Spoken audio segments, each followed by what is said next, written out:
Good morning and welcome to Unity Center for Spiritual Growth. My name is Michael Rocque. I am the spiritual leader here, and we want to welcome you. Whether this is your very first time tuning in or whether you've been here for a long, long time, we are really excited you're here. As we come together as a family, as a congregation, as a tribe, if you will, really what we're all about here is holding each other's hands, spending time with each other, sharing with each other, with the understanding that, hey, you know what? Sometimes life can be a lot of fun, and we like to share that. And we also say that, you know what? Sometimes life can be challenging. But deep down inside, what we acknowledge here at Unity Center for Spiritual Growth is our divinity. Not only in ourselves first, but then we acknowledge it in the divinity within all of us. And so we're just really excited that you decided to join us. And if you walk away from this talk today, our hope and prayer for you is that you really remember who and what you are, that there's this seed, this piece of divinity within you, and that if you just pay that thing a little bit of attention through prayer, through meditation, and a whole lot of other things, because let's face it, we all have our whole lot of other things, right? So there's different ways of doing this. So that's one of the things, but we really hope that we leave you with the sense of hope. We leave you with the sense of, wow, what is this thing? And you mean I can really have a connection with something that is inside of me, and that part is connected to something even bigger and grander and bolder than I am? And the answer to that question is yes. Because what we believe is that you're worthy of love, regardless of your race, regardless of your sexual orientation, and regardless of your religion. It's all okay. No matter what, we believe that we are all one, and you're worthy of love regardless. The second thing is that we don't believe that you need to use guilt and shame, that you can actually transform, you can actually do something, you can actually have radical differences in your life without using guilt and shame. We also believe that you matter. I would say actually that in this day more than ever, that we need you, that you're part of this thing. Our consciousness on this planet is starting to wake up. That's what we believe. And we believe we need you more than ever. So we believe that you matter. We believe you're also not alone. So in other words, we're all trying to do this together. And lastly, what we believe is that you have the ability to transform. So in other words, we don't ever believe that you're stuck, ever. We believe that the only thing that's stuck with somebody usually is something between the ears. And we believe that you have a right to take your power back, and by doing that, then you're actually able to transform your lives. So again, we just want to send out a warm welcome, and we are really glad you're here with us this morning. So welcome. We've got a couple of announcements this morning to share with you before we share our message. Wanted to talk about the videos. We've mentioned this before, that the videos are all on our YouTube page at Unity Center for Spiritual Growth. The recordings for all the past messages for the past couple of years are up there. I just wanted to mention something, that this is a series, so there are all those videos up there, and the video from last week is actually loaded up there as well, so you can go check them out. We also wanted to let you know, obviously, with everything COVID-19, that we're doing a lot of our meetings here via Zoom. For those of you interested in doing Course in Miracles, if you want to join that Zoom meeting, which is Wednesdays at 9:30, please get in contact with Penny, and Penny will make sure that she gives you access to those Zoom meetings. The next thing I want to talk about is something I'm really excited about. I mentioned this last week in the announcements. I'm doing a 5-week series called Embodied Spirituality. What is that? It's really exciting. My experience and the reason I'm doing this is because when I'm working with people, and I've also noticed this in my own world, what happens is, as we're learning new spiritual principles, we can get it up here first, but until we bring it down into our heart, it doesn't matter. So we've got to be able to bring it from here down into here. So we've got to embody it. So we're going to spend 5 weeks talking about some good, some bad, all these different techniques and all these different conversations, if you will, of what does it mean to embody your spirituality. To me, it's almost like the next level of growth. It's like learning is kind of phase 1, but then we got to go into the next phase, which is where we embody it. My observation has been a lot of people never really embody their own spiritual growth, their own spiritual being.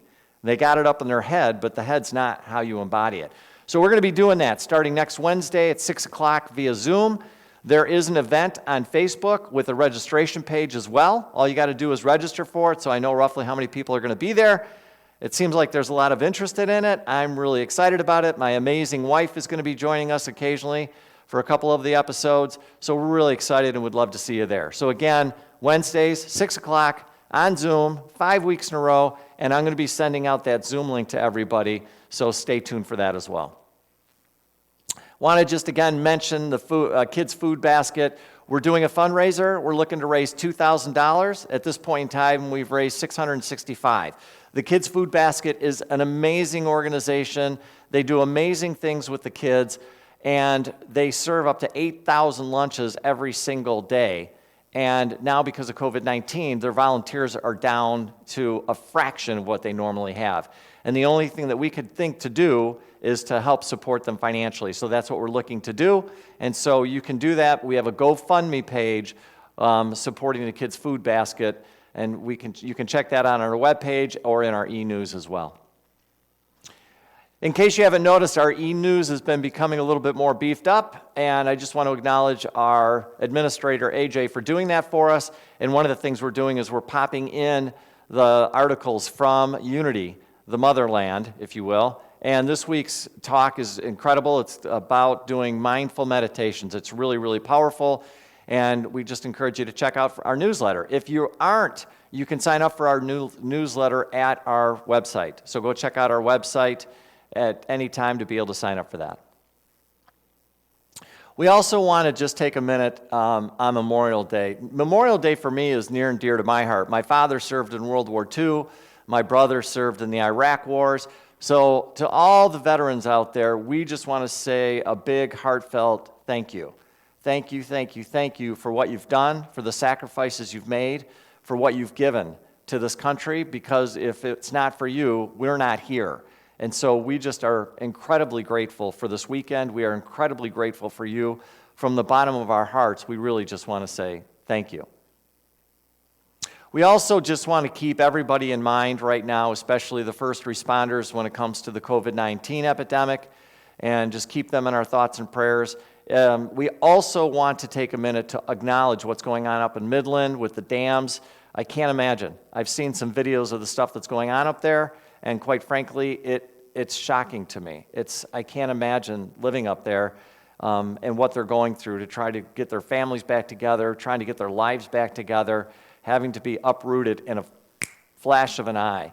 And so we're just wanting to acknowledge that and send our thoughts and prayers to the people there as well. The daily word today is bold. I boldly explore new paths. As I walk in the footsteps of those who have lived before me, explorers, innovators, servicemen, and servicewomen, to name a few, I give thanks for their daring and bravery. Their courage to take risks and blaze new trails inspires me to rise to the challenge that will push my boundaries and expand my world. If I find myself hesitating, I acknowledge my fear as I resolve to push past it. The strength and power of God expresses powerfully as me. I am bold in my exploration of every aspect of my being. I ask tough questions and listen to the wisdom of my heart. I draw upon my power of zeal to express myself and confidently walk new paths. In each new circumstance, I reach within to call forth even more. I have more to give and more to live. I live boldly. And from Deuteronomy 31:23, be strong and bold, I will be with you. And together we say, I boldly explore new paths.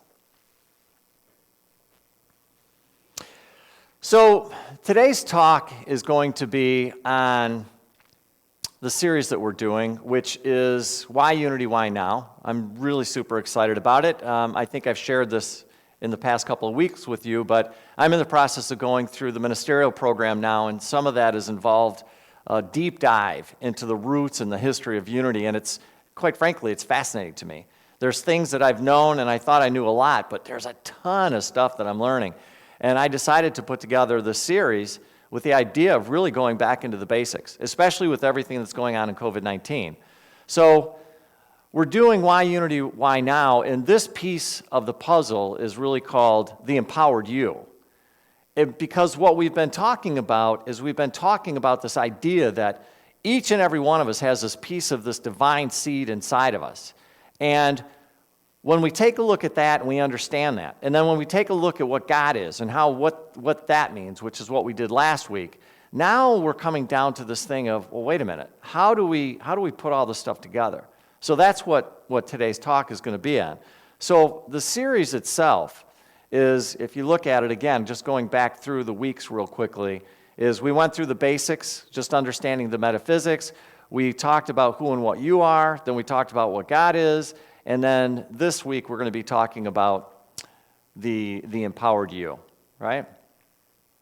And so if you remember last week, we just spent a few minutes talking about what God is, which was a pretty deep subject, one of my favorite subjects, and just going into that. And what we said from Unity is we have an affirmation about that, and we say that there's only one power and one presence in the universe, and that is God, and God is everywhere, and that is good, right? And then we say that we believe, Unity believes, that God is universal principles. And it's a universal principle that contains all principles. So there's these things called principles that are rolling around, right? And so then we discussed, well, okay, great, what's a principle? Well, a principle is simply a law or a fact of nature that explains how something works and why something happens. So we talked about what the principle is. And then what we did is, once again, we just acknowledged the fact that God is all principles, that there's these things floating around out there that if we can figure them out, what they are, and in my opinion, more importantly, how to apply them, then we're actually able to do something with them. And then you remember last week we came up with this thought or this idea of, well, wait a minute, does God use us, which is often what we hear, or are we using God? Or is there a possibility there could be both, right? That's the question. And so ultimately, what we concluded last week in our talk was this idea that we have access to this thing called God, or the mind, as Unity and Charles de Fillmore's called it. And here's the thing. We have the ability, if we choose, if we decide to use it consciously. We can use it consciously, or we can use it unconsciously, because no matter what, you're using it. I referred to it last week. I thought it was funny. I called it the spiritual Play-Doh because I heard somebody mention it. And it was so fun to think about it that way. This idea of Play-Doh, that you can actually do something with it. You can actually create with it if you want to. And you can use it consciously. And when you use something consciously, you can be more direct and specific with what you're wanting to show up in your life and what you're experiencing in your life. And that's really what it came down to. So we talked about that. We talked about, okay, great. Well, how do we do this, right? So how are we doing this? And that brings us to today's talk. So if you remember right, I'm going to go back for a minute. And this whole thing started with the story about Myrtle Fillmore. Again, I've talked about it the last couple of weeks, but I'm not going to go into too much detail with it here. But what I am going to say is that Myrtle was sickly. She grew up her entire life. She's told that she was sickly. She also had a belief about God that said that God was separate from her. And so as a result of that belief or understanding, what she was walking around telling herself is this idea of, I'm not a child of God, and therefore I inherit sickness. And then some things happened. And we're going to talk about that in terms of the way that she transformed her life. I just want you to understand that really what happened with her is she really got into, and what we're going to be talking about today, are the nuts and bolts of what happened in that moment. Because if you just hear the story on how she just flipped the switch, it sounds like it was just like, poof, it happened.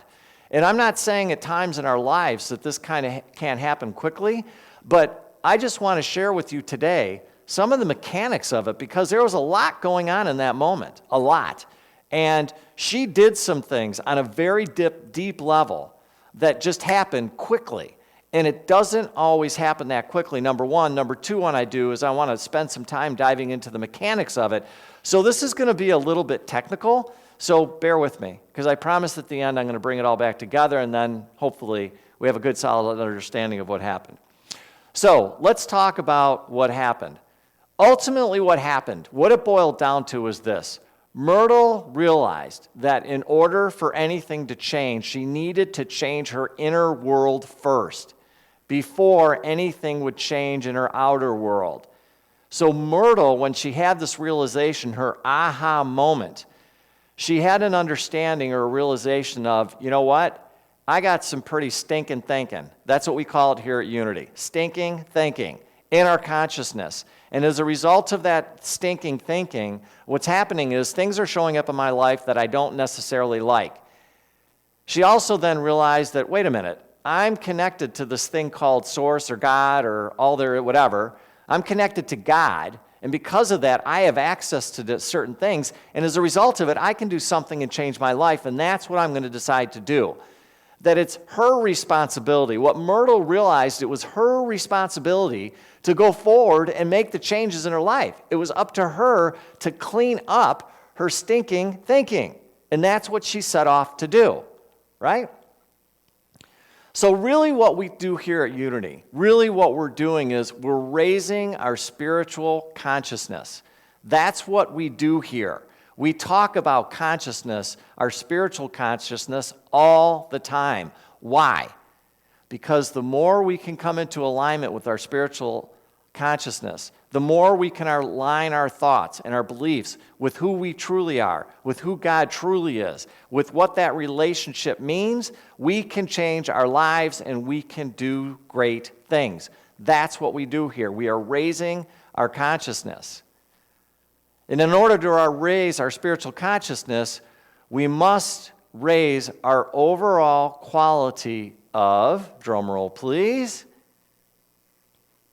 our perceptions, our thoughts, our ideas, and beliefs about ourselves and God.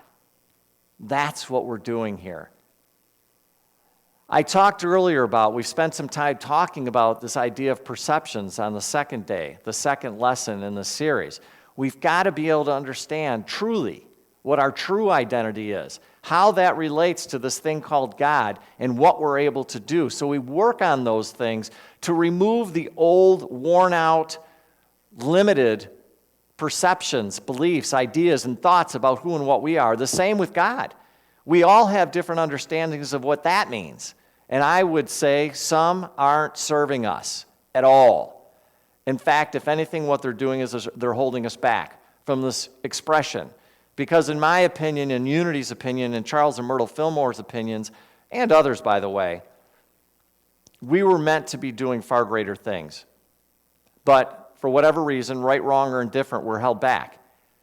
And by just applying some of these principles and laws we'll talk about in a minute, you can make a tremendous difference in your life.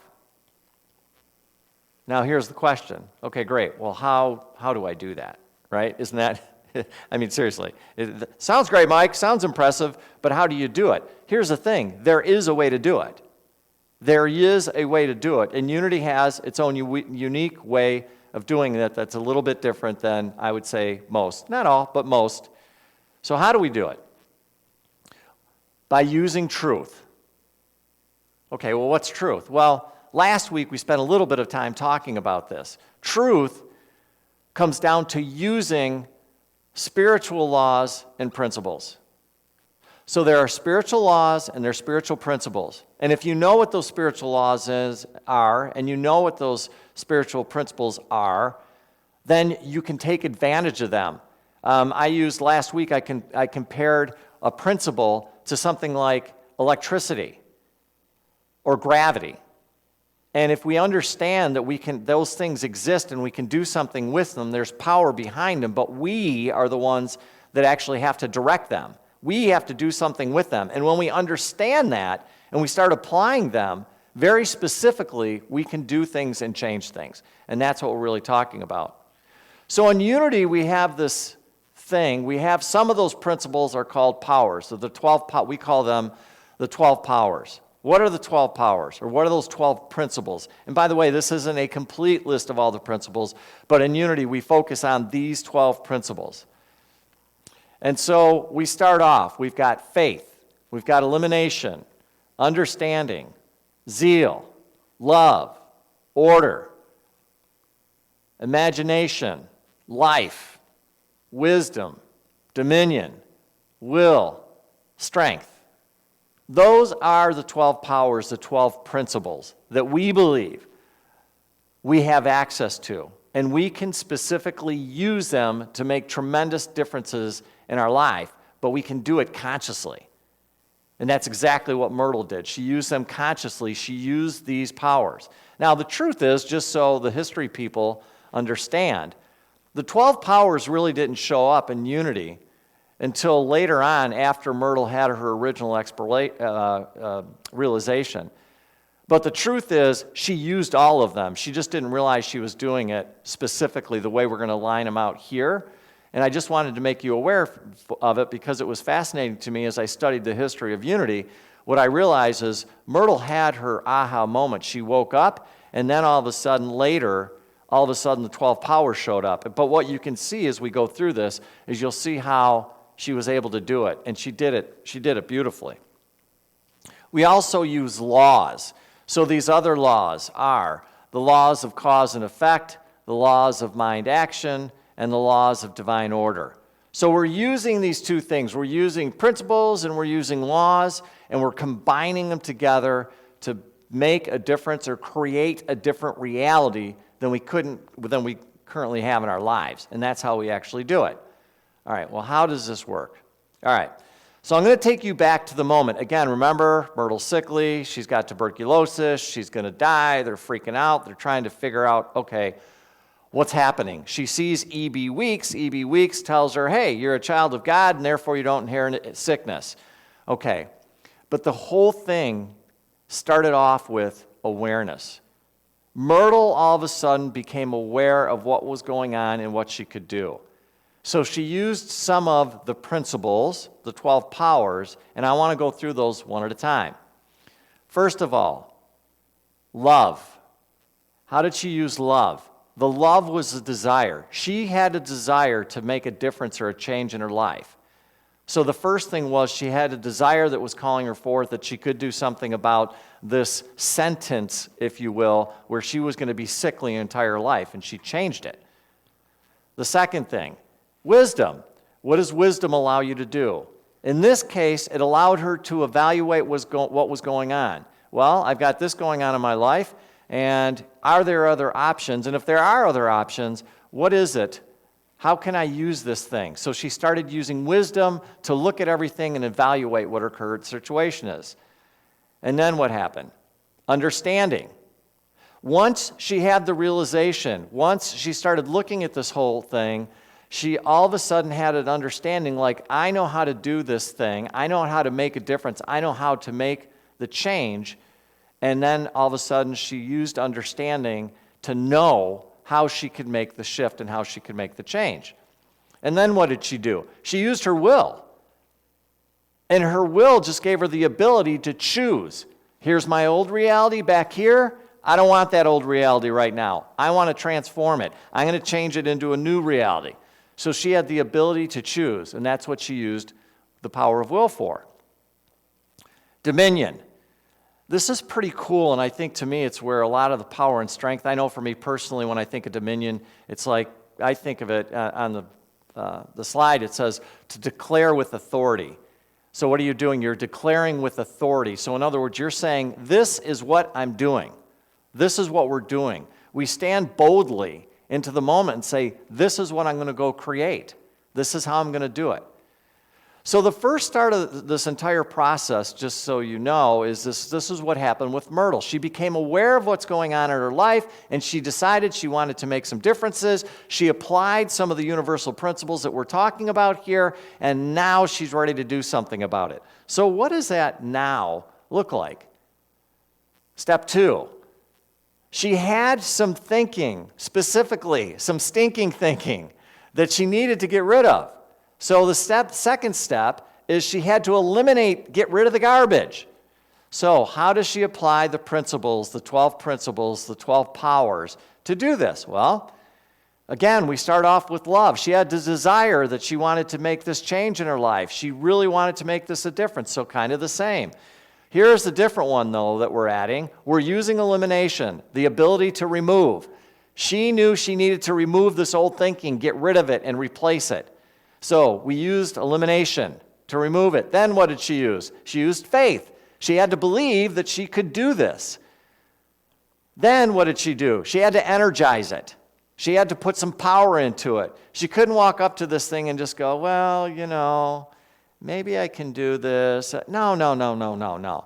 She's pulling that baby back and hammering it. She's like, man, I can do this. Give me some energy into it. Then what did she use? She used her imagination to dream that she could create this different reality. She had to believe that she could get rid of these old thoughts, using her imagination, seeing her using different language, different thoughts, and creating different realities. She had to use her imagination. And then zeal. I don't know if you noticed, but in the last few seconds, you hear my voice getting up there, getting excited about this? That's called zeal. That's excitement. She had to put that in there, give it some emotional, give it some zip. And then she had to use strength. Why do we need strength? Why do we need to call on this principle or this power of strength? Because I'm telling you, when you're doing this work, when you're really wanting to make a difference in your life, there's not going to be every single day when you're going to roll out of bed and feel great about everything. You've got to have strength to stay with it, the stick-to-itness, as I call it. You've got to have strength, and she called for strength. And then finally, the last power, the last principle that she used when she wanted to eliminate these thoughts was the power of order.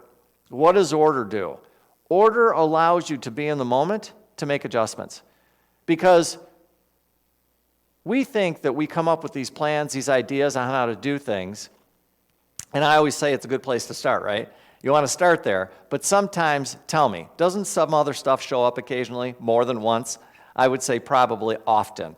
And when we use the power of order, and in unity we often say divine order, what we're really doing is we are acknowledging, hey, this is our best thought, our best plan on how we're going to do this, but we're also completely willing to surrender it to the bigger picture, the bigger plan, the bigger idea, and that's order. So again, phase one, Myrtle becomes aware, wow, check it out, I'm going to want to make some changes in my life. The next thing she does, she realizes, wow, I've got some stinking thinking. And so what does she do? She goes, I got to get rid of this stuff. And she evokes, she uses, she calls forth these different powers, these different 12 powers, right? So that's phase two. Let's go into phase three. So what's phase three? Phase three is creation. So here's what she did. She removed the old stuff, and now it's time to work on her new stuff. What principles or powers can she call forth that will allow her to do this? Again, love. She's got a desire to create this new reality, so she uses love. She uses faith because she's got to believe that she can do it, and she calls forth the power, the principle of faith. Life, she gives energy to it. Hey, I really want to see this new reality that I'm creating. I can see it. I can envision it. I can imagine it. So she's envisioning herself being healthy. She's imagined seeing her body respond to what she's talking about. She's imagined talking to the doctors and saying the tuberculosis is never there. She's using her imagination. She's putting some zip behind it, this zeal, this enthusiasm.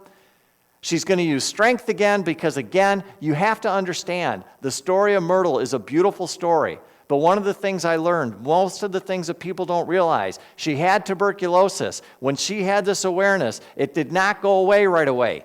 2 years. 2 years. She had to have the strength to continue on even when things didn't look like they were changing. She had to have the strength to be able to do that. Okay? And then order. Because what does order do? Again, order allows us to say, hey, I think this is the best way that I'm going to do it, but we're totally 100% not sure. So what do? We surrender it over to order, divine order. Some people would call it God's plan, right? But we're doing it as a co-creator. We're doing it as a co-creator. And so that's the difference. All right.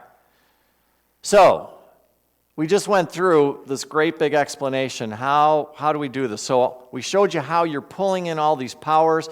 And by the way, one of the things that I would say that when it comes to these different powers, these different principles, my own observation, my own spiritual practice has taught me that some of them I'm really, really good at, and some of them I need help with. So one of the things that I do from a spiritual practice is I try to realize the ones that I need some help with, and I might spend a couple of weeks or a couple months just working on them. I'll give you an example. Imagination. Sometimes me imagining things, I'm not always great at doing the visualization stuff. And so I realized that that wasn't really, really good. So I spent a couple of months just working on using my imagination, my creativity. Sometimes I'm going to throw some visualization in there to help me work on that.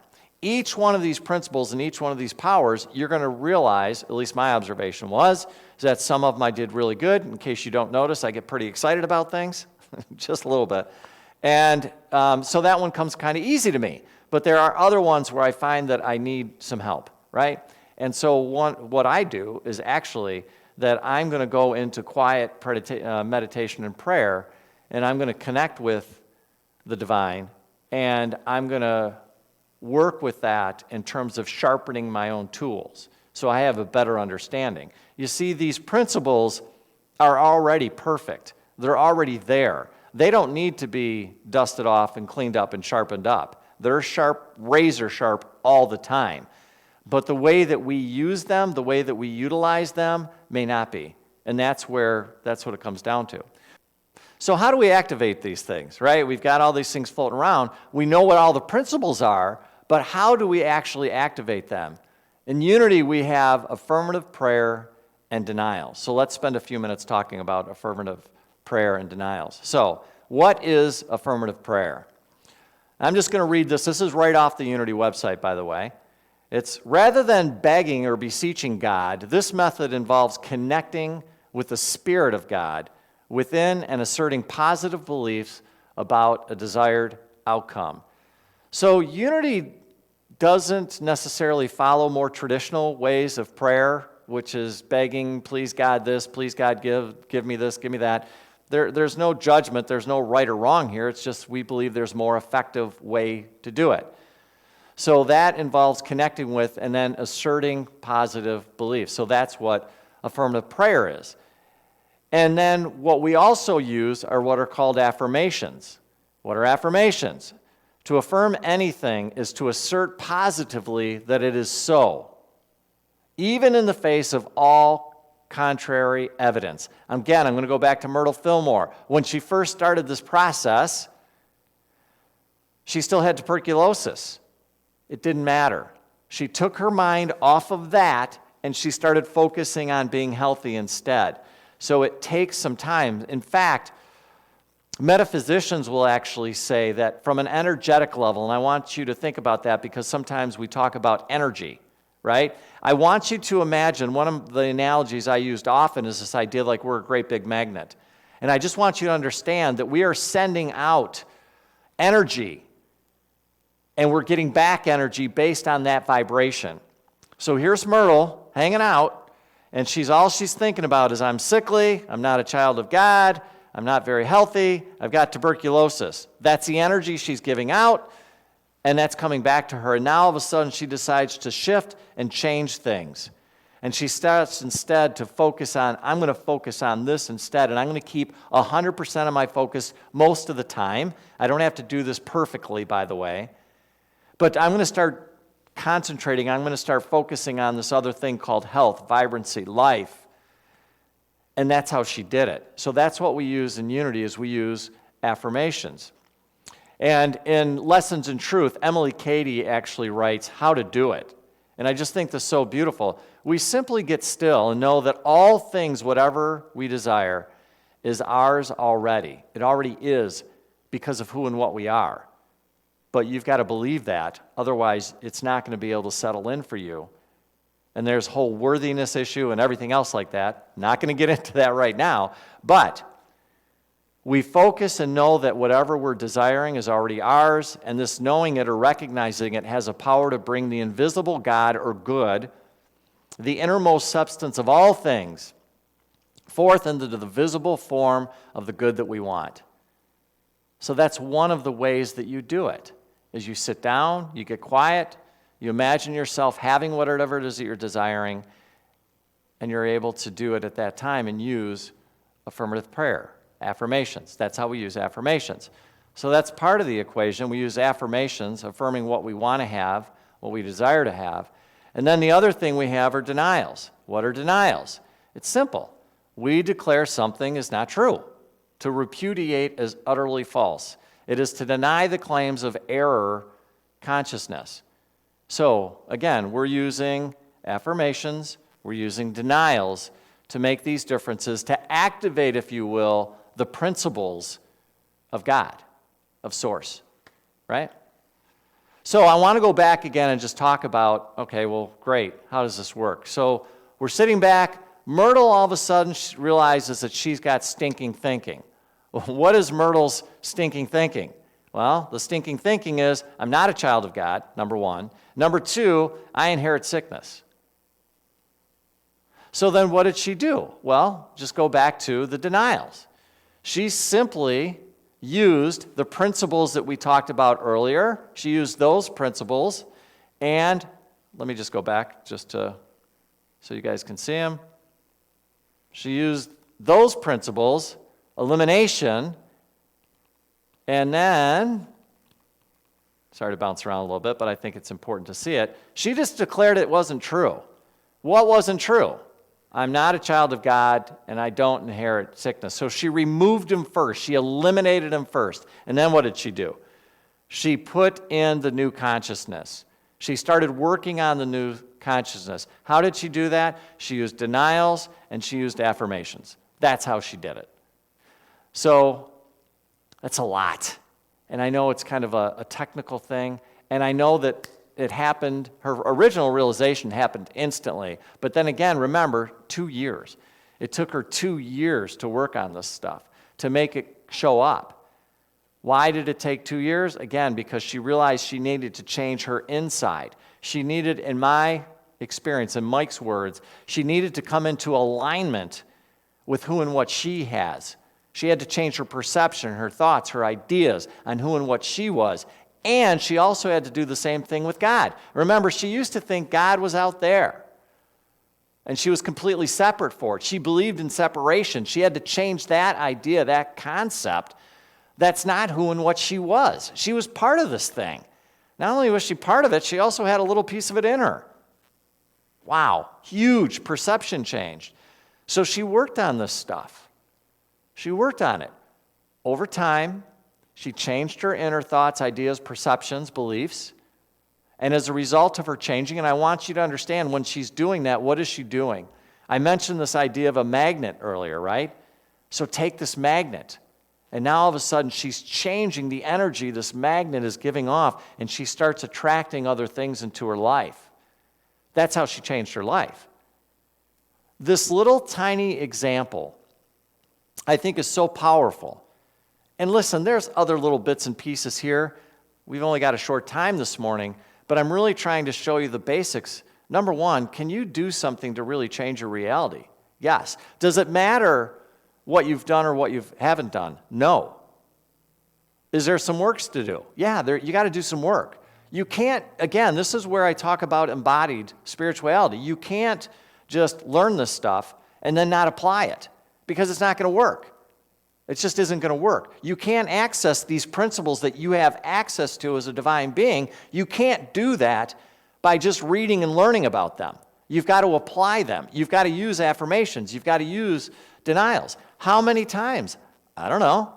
How long have you been using that affirmation? How long? How long was she telling herself that she wasn't divine? How long was she telling herself that she wasn't a child or a part of God? How long had she been telling herself that she inherits sickness? How long? So I think one of the funny things is my own observation with myself personally as well. And by the way, I don't get off scot-free from this stuff. I got to figure it out too. And I've had times in my life where I just wasn't, just being honest, I wasn't using this stuff the way it was meant to be used or as much. So I would have a realization of something I needed to work on in my life, and I would go, oh, I should probably work on that. And then I would kind of work on it. I think we all know what that means. I would kind of work on it, but not really. And as a result, nothing changed, not really. So what happened? What changed for me is when all of a sudden I was like, no. From a neuroscience standpoint, you guys know I love neuroscience. From a neuroscience standpoint, I want you to understand, you've got a neural pathway. These thoughts that you say over and over and over and over and over again create a neural pathway in your brain. It's a physical part of your brain. The series of thoughts about a particular thing, a belief, a perception, a idea, and it forms a physical part of your brain, and what happens is that all of a sudden that something comes up and that part of your brain, that neural pathway gets lit up, and that neural pathway has a bunch of thoughts that are surrounding this particular topic. And it's almost like it's on autopilot. And actually it is, because it's in our unconscious mind. The only way to change that neural pathway is, well, there's a couple of different ways to do it, but the way the Fillmores did it was they realized by using affirmations and denials, they could change the neural pathways in their mind. And that's how they did it. They used the affirmation, they used denials, and that's how we do it here at Unity. And it's powerful. People have been healed. People have had major changes in their lives, their relationships, their health, everything. It's amazing. It's fun. It's powerful. We're able to finally really understand that this thing out there called God loves us so much, has given us so many tools, so many things to do to change our lives, but we can only do it if we do it consciously. In partnership with this thing, and understanding that we really have the ability to grow, to make changes, to realize we're not stuck. We can do all of those things, all of them, right? So, in summary, let's wrap this baby up. In order to change our outer world, we got to start changing the inner world first. Just a real basic principle.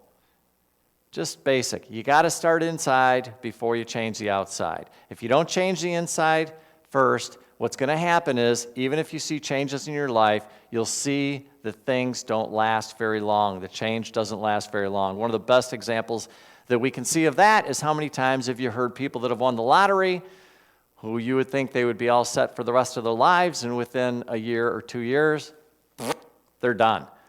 That's because they never changed the consciousness. Yeah, there was a momentary blip.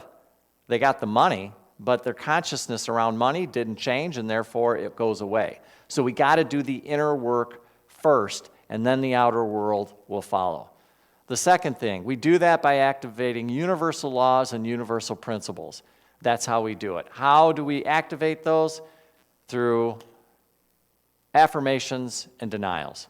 That's how we do it. That's how Emily Cady did it. That's how you do it.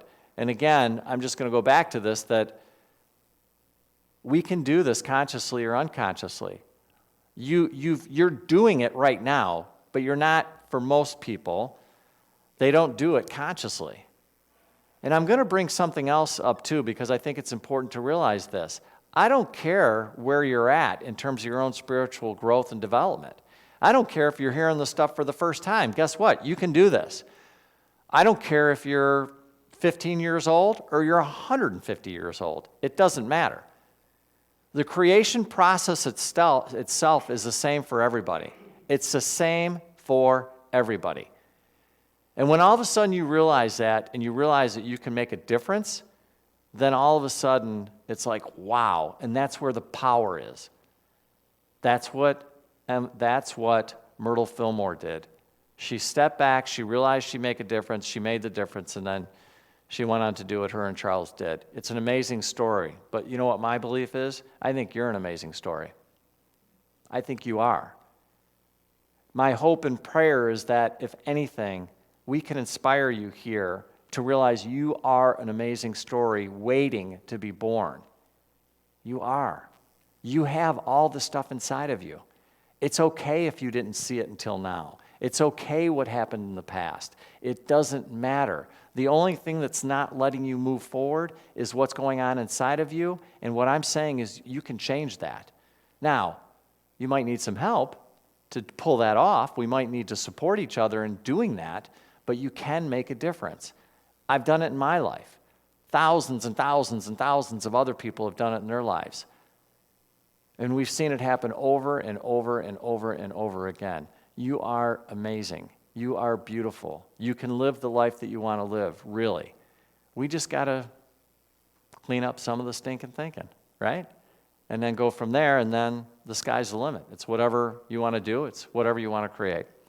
So Thank you for joining us today. I hope this has been helpful. My thought and prayer for you is that you really do realize that you can make a difference. You really realize that you can take this stuff into your heart and start transforming your life and doing what you want to do, because the sky's the limit. It is. I just hope you believe that. I hope you leave this message, and I'm going to give you a homework assignment. I just want you to get up, and I want you to walk into wherever there's a mirror, and I want you to look yourself in the mirror and say, you are beautiful. You are divine. You can change anything that you want to change in your life. It doesn't matter what happened yesterday, the day before, the month before, the year before, the decade before. It doesn't matter. The only thing that matters is I am reminding myself who and what I am and who and what God is. You're loved. You are loved, and tell yourself that. You are loved. You're supported. And then just remember that we're here, and we're doing this together. God bless, and thank you for coming. Take care.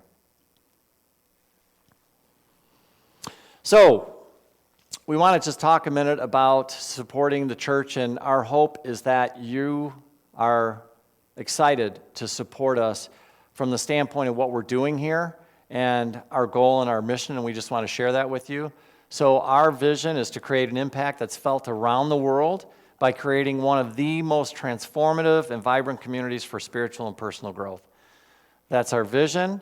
Our mission, a couple of different things: helping people find wholeness and healing on all levels, mentally, emotionally, spiritually, physically, by offering a variety of learning opportunities, spiritual practices, and healing techniques. We believe that it takes a lot, and we believe that there's new fun things showing up all the time, and we don't have the answers to all of them, so we like to explore, we like to play, we like to have fun here. The second thing we do is we always remind people of their divinity, first and foremost, just to remind you and remember, hopefully help you remember who and what you are, that you're worthy of love regardless of anything. You're worthy of love, period. We try to create, and we do create, deep connections within our community, and then we walk outside of the community, and then we share it with others. That's what we're up to here. That's what we do. So, we ask that you take your love offering in your hand. Oh, we also want to mention this. There's a couple different ways that you can give. First and foremost, you can obviously do we could set up an electronic funds transfer for you. We can do PayPal. We can do Easy Tithe. You can send in a check. There's all kinds of things. There's a place you can donate on our website. Or you can do it all different ways. And we are just genuinely, tremendously grateful for that and for your offering. So imagine just taking your love offering in your hand. And together we're just going to say this: divine love through me blesses and multiplies all that I have, all that I give, and all that I receive. And I just want to take another moment and just show you, we come together as a community. Then this is our prayer box. And in the prayer box are people that are asking for our love and our support. And at this point in time, and by the way, you can send one in electronically via our website by signing up for our e-news. And so I'm just going to hold these in my hand as well and just take a moment and say, hey God, in my hands are the thoughts and the prayers and the requests of people looking for some help, for some assistance, for some light. And we just want to start off by acknowledging the divinity within them. We also want to acknowledge your presence and your power. And we just want to affirm those thoughts and prayers that are in here. We turn them over into your loving hands and your energy. We bless them. And we simply say thank you, thank you, thank you for all of your help, for all of your wisdom, for everything that you give us. We are incredibly grateful. Thank you for blessing these thoughts, these prayers, these requests. Amen. Our tradition at Unity is to say the prayer for protection. And we do that together by saying the light of God surrounds us, the love of God enfolds us, the power of God protects us. The presence of God is within us. Wherever we are, God is, and all is well. Thank you so much, and we'll see you next week. Take care.